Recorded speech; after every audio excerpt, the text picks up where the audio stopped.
तुकाराम महाराज की जय. गुरुवरे मारुतराव महाराज की जय. छत्रपती शिवाजी महाराज की जय. योगीराज निवृत्तीनाथ महाराज की जय.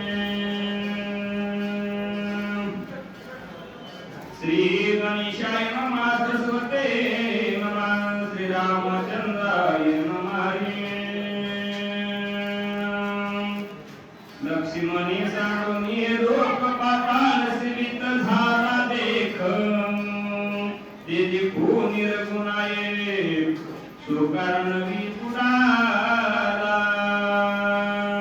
लोकाभिरामं रणरत्नधीरं राजीवनेत्रं रघुवंशनाथं कारुण्यरूपं करुणाकरन्तं श्रीरामचन्द्रं शरणं प्रपद्ये. मनोजवं मारुततुल्यवेगं जितेन्द्रियं बुद्धिमतां वरिष्ठं वातात्मजं वानरायकं प्रियं श्रीरामदूतं शरणं प्रपद्ये.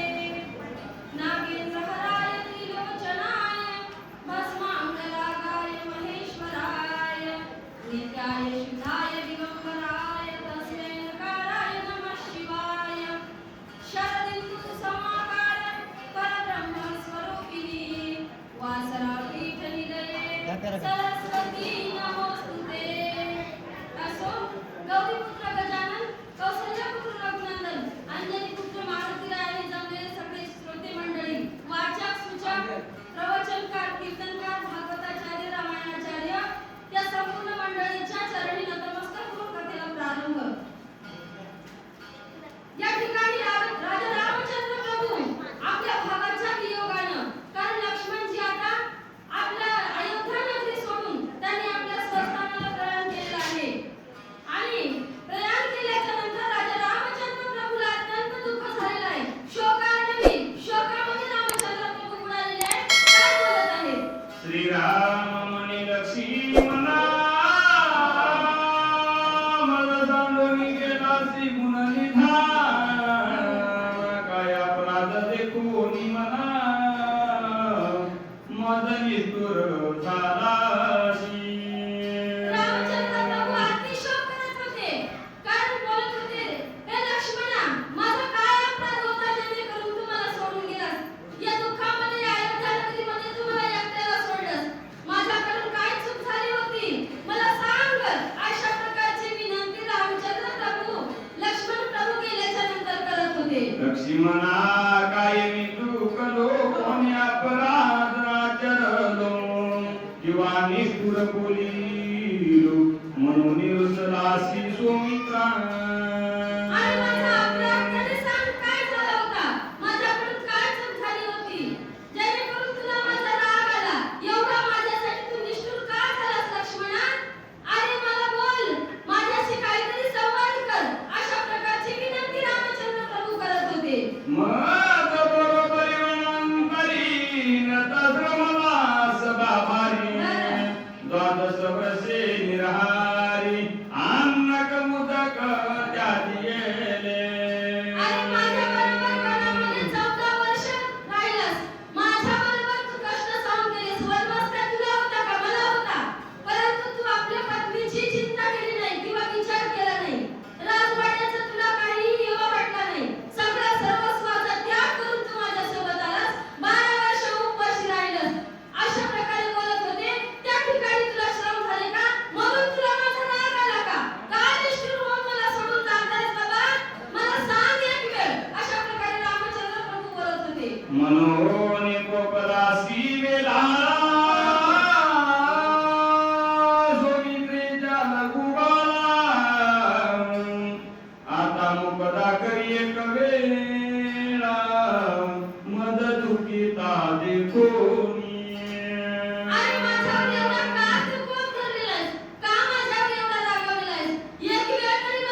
एकले सांडोनिया येऊता गेलासी वनवासा. अरे लक्ष्मणा, तू गेल्यानंतर मी एकटा इथे राहून काय करू? हे बघ, म्हणजे माझ्या जीवाचा सखा असणारा तू होतास, माझा प्राण होतास तू. अरे प्राणाने शरीर राहू शकते काय? नाही राहू शकणार. मी इथे एकटा राहून काय करू? अरे मला तू बोल, माझ्यासोबत संवाद कर, माझं दुःख निवारण कर, कारण तू माझा पाठीराखा आहेस. अशा प्रकारे रामचंद्र प्रभू बोलत होते. जानकीने पंचवटी केसी छळीले म्हणून कोपलासी या लागी निष्ठुर झालासी मदवरी बंधुराया. अरे ज्यावेळेस आपण पंचवटीच्या ठिकाणी होतो त्यावेळेस तुला सीता अपशब्द बोलली म्हणून तिचा तुला राग आला का? आणि तो रागाचा आता तुला लक्ष आलं म्हणून माझ्यावर तू निष्ठुर झालास का? म्हणून तू मला सोडून जातोस का? म्हणून माझ्यासोबत तू राहत नाहीस का? तू अयोध्येतून गमन त्या कारणाने केलेलं आहेस काय? अशा प्रकारे नाना प्रकारचे प्रश्न करत रामचंद्र प्रभू दुःख करू लागले. वा इंद्रजित माती घातली लोक्यासी आनंद झाला तो द्वारा गे सांडोनी मदला जे त्या कोणी गेलासी. आणि त्या ठिकाणी तू इंद्रजिताचा वध केलास. सगळ्या लंका राज्यात आनंद झाला. देवांना, ब्राह्मणांना सगळ्यांना आनंद झाला. मुक्त झाल्यासारखं वाटलं. सगळे आनंदी झाले. परंतु आता तू दुःखी झालास का? कारण तुझ्यामुळे आनंद झालेला होता. आणि त्यावेळेस तुला खूप श्रम सुद्धा झाले होते. इंद्रजित मारणं काही एवढं सोपं होतं का? खूप कष्ट करावे लागले. 14 वर्ष तुला उपाशी राहावं लागलं. तेव्हा कुठे इंद्रजित मेला? पत्नी असून पत्नीचा त्याग करावा लागला. झोप घ्यायला जमली नाही. 14 वर्षातून बिना झोपेचा राहिला. म्हणून एवढे व्रत, वैकल्य, निराहार राहून केले. इंद्रजित मारला. त्यावेळी तुला काही वाटलं नाही. मग आज का माझ्यासोबत निष्ठुर होतोस? अशा प्रकारे रामचंद्र प्रभू विलाप करून मोठमोठ्याने आमरणात पडत होते. ऐसिया श्रीरामाचे कर्मवाणी तेने दुखे फुटो बाहेरावनी भक्षिता रान घेतली नयनी आसुचे पुर लोटले. अहो, रामचंद्र प्रभू रडत होते, दुःख करत होते. त्यावेळेस धरणी माता थरथर कापत होती. विस्फोट होतो की काय अशा प्रकारे वाटत होतं. कारण जगाचा मालक असणारा यावेळी दुःख करत होता. त्याला काय नाही करता आलं असतं. मालक, चालक, पालक असणारा होता. सगळ्या सृष्टीचा नियंता होता. परंतु या ठिकाणी भावासाठी एवढी करुणा भागत होता. आपल्याला वाटलं नसतं आपला भाऊ परत यावा म्हणून. वाटलं नसतं मालक आपण एवढा विलाप नाही केला नसता. कारण 4 दिवस हाय हाय करतो, दुसऱ्या दिवशी जेवण करतो की नाही? चहा पाणी तर घेतो. परंतु आज रामचंद्र प्रभू एवढा मोठा अंतःकरण फोडून घाय मोकलून आपल्या भावासाठी दुःख करत होते. तद अयोध्येचे जन तद सेना सैनिक प्रधान काही न स्मरेता लक्ष्मण योगातव. रामचंद्र प्रभू तर दुःख करतच होते. परंतु सगळे अयोध्यावासी, सगळा जन समुदाय, सगळे या नगरातील अयोध्यावासी येथील लोक काय करत होते? स्तब्ध राहिले होते. कोणाला काही सुचत नव्हतं. काय बोलावं? प्रभूची कशी समजूत काढावी याच्याबद्दल कोणालाही काहीही सुचत नव्हतं. सगळे मौन व्रत धारण करून त्या ठिकाणी रामचंद्र प्रभूकडे पाहत होते. श्रीराम म्हणे गुरुजी आणि मंत्रिया समतासी आज्ञाभिषेक व्रतासी अयोध्येचा पैकी जय. या ठिकाणी रामचंद्र प्रभूने आपलं दुःख सारलेलं आहे, बाजूला केलं आणि आपल्या वशिष्ठ मुनींना त्यांनीच निवेदन केलं की गुरुदेव, आता काही नाही, म्हणजे माझ्या सुद्धा प्रयाणाची वेळ आलेली आहे आणि भरताला या राजगादीवर स्थापन करून आता मी सुद्धा प्रयाण करणार अशी आज्ञा गुरूंची रामचंद्र प्रभू मागत होते.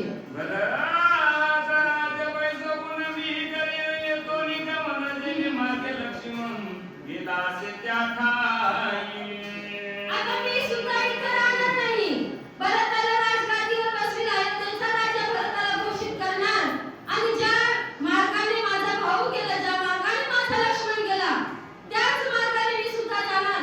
आता मला इथं राहणं शक्य नाही असं गुरुदेवांना रामचंद्र प्रभू सांगत होते. लक्ष्मणा वाचून माझा प्राण सर्वतन राहिनी जय जाणू ऐशी ऐकून सभाजन भरतीसी तुमच्या गतपय झाले. अहो रामचंद्र प्रभूने एवढं कठोर निर्वाणीचं बोलणं ऐकवलं. सगळ्या प्रजेला तर दुःख झालं. सगळी प्रजा तर मूर्छापन्न झाली. भरतालाही मूर्छा आली. कोणाला काही कळत नव्हतं. कारण रामचंद्र प्रभू पुढे बोलण्याचाही कोणाचा साहस होत नव्हतं. आणि नाही म्हणायला साहस नव्हतं. काय करावं विचारामध्ये सगळेजण मूर्छापन्न झाले होते. मूर्छित झाले सभालोक, मूर्छित भरत झाला देव. त्या उपरे सावधान नावे, कोणी केले ते समयी. अहो एक वेळ मूर्छा आली. सगळ्यांना मूर्छा आली. भरताला तर आलीच पण अयोध्येच्या लोकांना सुद्धा आली. परंतु आपली मूर्छा सावरून सावधपणे आपल्या जागेवर स्तब्ध असे रामचंद्र प्रभू समोर सगळा जनसमुदाय थांबलेला होता. भरत म्हणे श्रीराम, राज्य चाळ नाही आम्हा. तुझ मागे संसार धर्मा पडे, तो जाण आत्मघाती. ज्यावेळेस भरताला राजगादी मागितली होती, ज्यावेळेस पंचवटीच्या ठिकाणी रामचंद्र प्रभू होते, त्यावेळेस सुद्धा त्याने उत्तर दिलं होतं, मला राजगादी नकोय. आणि आता सुद्धा रामचंद्र प्रभू समोर विनंती करत होते, मला राजगादी नकोय, मला राज्य नकोय. कारण तुम्हाला सोडून जर राज्य भोगायचं तर सगळे कुठे जातील म्हणजे नरकाला जातील. ही अधोगतीचा पाया आहे. म्हणून आम्हाला हे सगळं काही धनधान्य काहीही याची अभिलाषा आम्हाला नाही. अशा प्रकारे भरत आपल्या भावाला उत्तर देत होते. तुझ विना विषय भोगा, तो तिला नावाशय रोग. हे तुलसी आई मूक करिता भूक, तोची रोग तयाशी. तुमच्या विना जर आम्ही राजभोग भोगावा तर काय होईल म्हणजे तो क्षयरोग जाणावा लागेल. कारण देवाला सोडून आपल्याला कोणताही भोग भोगणं सोपं आहे का? सोपं नाही बाबा. देव झाला पाठपुराण नसते विघ्न येते घरात. जरा जरी देवाचा विसर पडला तर आपल्याला विघ्न आल्याशिवाय राहत नाही. मग देव जर सोडून आपल्याला जात असेल आणि आपण जर त्या राजसिंहासनाचा स्वीकार करावा तर आपण अधोगतीला गेल्याशिवाय राहील काय? हे सगळ्याला विचार येत नाही. सर्वसामान्य माणसं याचा विचार करत नाही. याचा विचार फक्त संतांनीच करावा. आणि भरत हा भक्तीचा निज ठेवा होता. म्हणूनच भरताला या भक्तीचा निज ठेव्याला या धनाची गरज नव्हती. फक्त त्याला देवाची गरज होती. म्हणून म्हणत होता मला राज्य नकोय, मला राज्यकारभार नकोय. म्हणून देवासमोर राज्याचा नकार करत होता. तुझ त्या गुणी राज्य करणे, याची मुग नरका जाणी. वेगळे मागे राहाणी, उभगवाने संसारी. तुझ्या विना आम्ही कोण जाऊ म्हणजे नरकामध्ये जाऊ. कारण त्यांनी अगोदरच सांगितलं होतं, चरणास्वरी सर्वथा आणि तुझी पंढरी नाथा. मला काहीही नको, फक्त तुमच्या चरणांचा सहवास हवा आहे. आणि तुम्हाला जर सोडून आम्ही इथं राहिलो तर आम्हाला कोण वाचू देईल? अहो आपल्या मागे किती दरिद्री लागते. देवाला जर थोडंसं जरी आपण विसर पडला तर मग एवढं राज्यकारभार करणं काही याचं सोपं काम होतं का? नव्हतं. मला राज्यकारभार पाहिजे नाही. तुझ्या विना आम्हाला काहीच नकोय. जे काही आहे ते तुझ्या चरणांच्या कमळात चरणांच्या ठाई आमची सतोदित भक्ती राहावी अशी विनंती भरत महाराज करत होते. तुझी या चरणाची प्राप्ती करणे योगी योग साधी. त्या तुझ त्या गुणी फिरगुपती, कोणा भागी राहील. जपी तपी जे काही संन्यासी लोक आहेत ते तुमच्या चरणाचा सहवास भोगण्यासाठी कित्येक वर्षानुवर्ष तप साधना करतात आणि तुमच्या चरणांचा आश्रय घेतात. आणि आम्ही तर अनायासे तुमच्या जवळ आलेलो आहोत. तुमचे भावंड आहोत आणि तुम्हाला सोडून आम्ही राहू का? अशा प्रकारे विचार भरत महाराज सांगत होते. लक्ष्मणा मागे तुझाशी आम्ही त्या गुणीला प्राणाशी नाही, तरी आपुल्या कासेशी गावून सवे न्यावे. अहो म्हणजे आम्हाला ठेवायचं असेल तर तुमच्या सोबत ठेवा. तुम्ही थांबा नाही तर तुमच्या सोबतच आम्हाला, तुम्ही जिथं जासाल तिथं आम्ही येऊ तुमच्या कासेला लावू. कारण गायीशिवाय वासरू राहू शकते काय? राहू शकत नाही. तशा प्रकारे आम्ही तुमच्याशिवाय राहू शकत नाही. तुम्हीच आमची माय माऊली आहात. कृष्ण माझी माता, कृष्ण माझा पिता. बहीण बंधू चुलता कृष्ण माझा.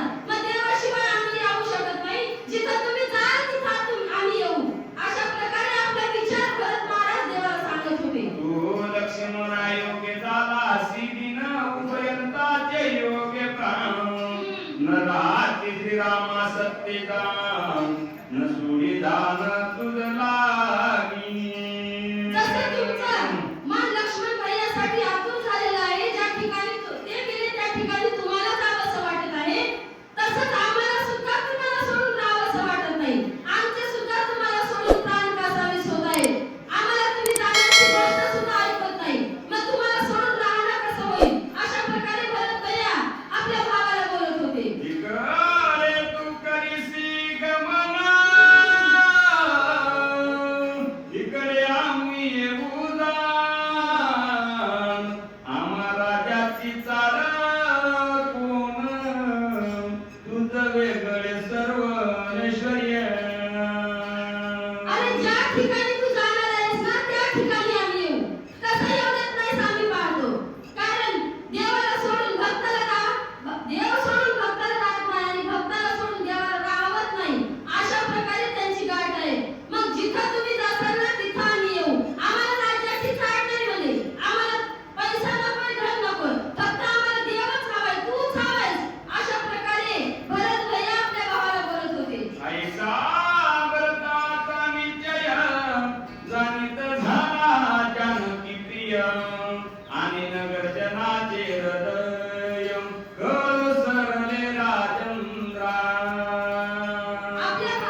घेत राहतील. वाचिक म्हणून तुलनाताई शिरोडकर या राहतील. आलेल्या वाचक शिक्षकांचे स्वागत आहे. तसेच कामाधामाच्या दिवसामध्ये